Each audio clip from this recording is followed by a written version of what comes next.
Hello, Jason Solis here from perkatworkcomic.com and redgraycreative.com. I am the creator of Perk at Work. It's a comic strip which I hope to get in newspapers, even though people are saying that newspapers are going the way of the dodo bird. I don't believe that. In fact, that's what I'm here to tell you and I'm here to talk to you about. I'm here to talk about 3 predictions.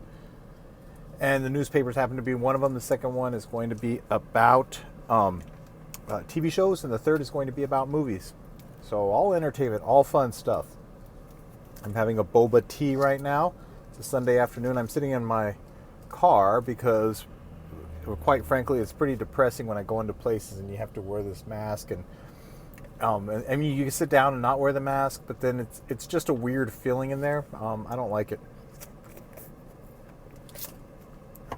Not to say I'm not wearing my mask, I guess I'll wear the mask. Who knows?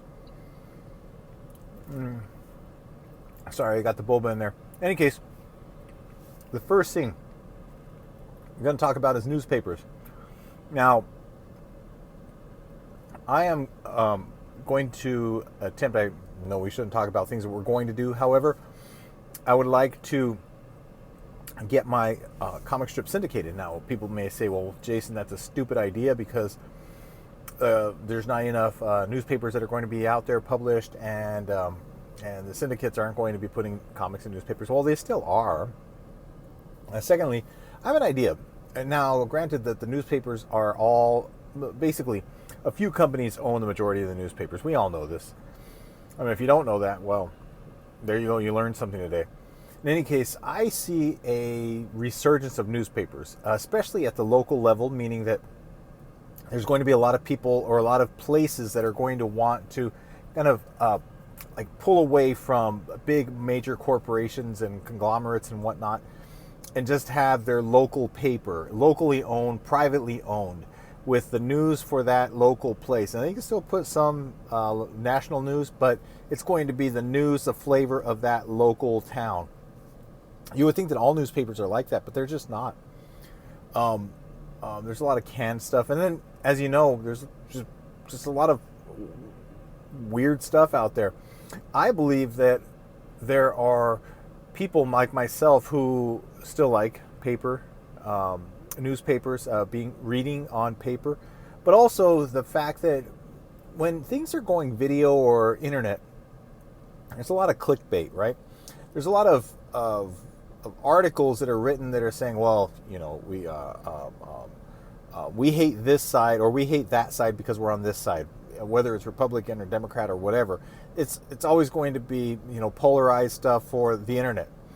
There's very little objective news out there. Now they got the Epic or Epoch Times, however you say it, and I think that's at a national level, but I'm talking more about at the local level. We're going to want to see, and it's fine, you know, at a local level, it might be fine to have a newspaper that's a little bit more right-leaning, and then have another newspaper that's a little more left-leaning. And you can pick the newspaper that you want, and you can advertise the newspaper that you want, and it's at the local level. And if you're a local business, advertise in that local newspaper, and it's a local business helping a local business. I'm very much in favor of that, not just newspapers, but magazines, all publications. And that would be wonderful. And if we could see, you know, 20,000, like roughly 20,000 cities or something like that in the United States, and they each have their own newspaper. And with the big cities, you know, Chicago and LA and all those, and you just take those out. There's only like 10 really huge cities. There's some real small cities. And if they can be, you know, local, and if I can get my comic into 100 of them, that would be awesome. So that's my prediction for newspapers, that they're going to come back. They're going to be locally owned. They're going to be privately owned. They're going to be hyper local, talking about local things that are happening. You know, let's hire some reporters, local reporters again, and get rid of all this clickbait in the internet and stuff like that. The internet really should be how shall we say it? It should be a supplement to our life, not the life itself, which it has become. The second thing I want to get on is TV shows. I had this idea. This idea has been going on in my head, and it involves the deep fakes I believe that, or I predict that we are going to see, instead of a lot of new TV shows coming out, we're going to see um, additional seasons of established TV shows. I'll use, say, Family Matters, right? Let's say you have Family Matters, and it's going to be Family Matters season 2.5. So between season 2 and season 3, and I don't know what happened to Family Matters season 2 and season 3, I'm just using it as an example. But 2.5 is going to have all the same characters, but it's going to be using like deep fakes, right? And voice actors. And what that'll do is that'll give people who are fans of any specific show, especially like a 90s show or an 80s show or something like that, it'll give them an extra season or a half season of something they've never seen, right? Think of The Office. What if they were to do that with The Office? That'd be crazy. You get to see the secret half season, right? Not just like deleted scenes, but an actual season that they redid. Or even better yet, like a prequel where you're watching The Office before, like when Michael Scott was a salesman, right? And you do a deep fake when he's younger. In any case, I foresee that there's going to be extensions to TV shows, almost like expansion packs, if you will, where they're going to use deep fakes and voice actors that are going to be showing you new episodes of these beloved TV shows. Now, the third thing goes along with that. This is about the movies. My third prediction is about movies, and this is a two-part. One is I've held on to this idea since the early '90s that movies were no longer going to be using actors, but are going to be using actors' faces, and it's going to be using the greatest actors of all time. I had the idea that it was going to be James Dean. I'm going to see new movies with James Dean in them, right?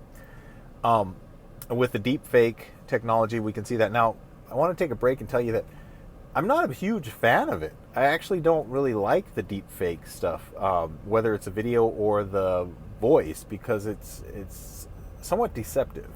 I'm just saying that I predict that this is going to happen. Now, when it comes to movies, I think that there's going to be two things. One is that they are going to use actors and actors' likenesses, if you will, for movies. But then there's also going to be a two-part element of that they're going to be a game, but it's also going to be an immersive game. Kind of like how they had it in Ready Player One, when the guy was playing in war games or whatnot. You could be a part of, say, your favorite movie. Let's say your favorite movie is Casablanca. Well, you now are going to be a part of, you put on your Oculus Rift or whatnot, and you're a character in Casablanca. And the things that you do are going to maybe change the outcome or not change the outcome or whatever. And then you can play it again and maybe change the outcome again and play it again, Sam, huh? Although they never said that, right, in the movie. Regardless, that's my prediction for the movies, is that they're going to become not just video games, if you will, but they're also going to become a deep fake video games with actual movie stars, live and dead and whatnot. I think it's going to go really crazy and go really weird. If you haven't seen that Unreal Engine 5 demo video, check that out, because that'll give you an indication of what they can do in real time. Now, how does that work with movie theaters? I don't know. Maybe movie theaters will be renting out Oculus Rifts because your average person is not going to have it. Or maybe the movie theaters will rent out spaces. You know, my buddy Jay was telling me about how I saw this video. He told me about this video how they did The Mandalorian with these backdrops, these like digital backdrops. And maybe they'll have, like, that'll be your movie theater where you go in and it's just this big, huge circular area where the movie is just surrounding you on all sides, like 360 degrees. Who knows? Now, that's not one of my predictions, but I'm just saying that could be the direction. So those are my big three predictions for today. One is that the newspapers are going to come back. They're going to come back with a resurgence. They're going to come back huge, I believe. Print newspapers. And it's going to be, I mean, because they're actually changing the headlines and all this other stuff daily sometimes for these news stories. And it's like you read the news story and then, so I've heard, you read the news story and then later on they changed it. They don't give a correction. They don't say we corrected it. They just changed it, right? That's straight out of 1984. So I think people are going to get back to print, and it's going to be hyper local, and they're going to want their local news. Two, you're going to see TV shows that are like in between seasons, where it's new episodes with the same cast, but they're going to be deep fakes and with voice talents. The third, you're going to see movies going the way of like big virtual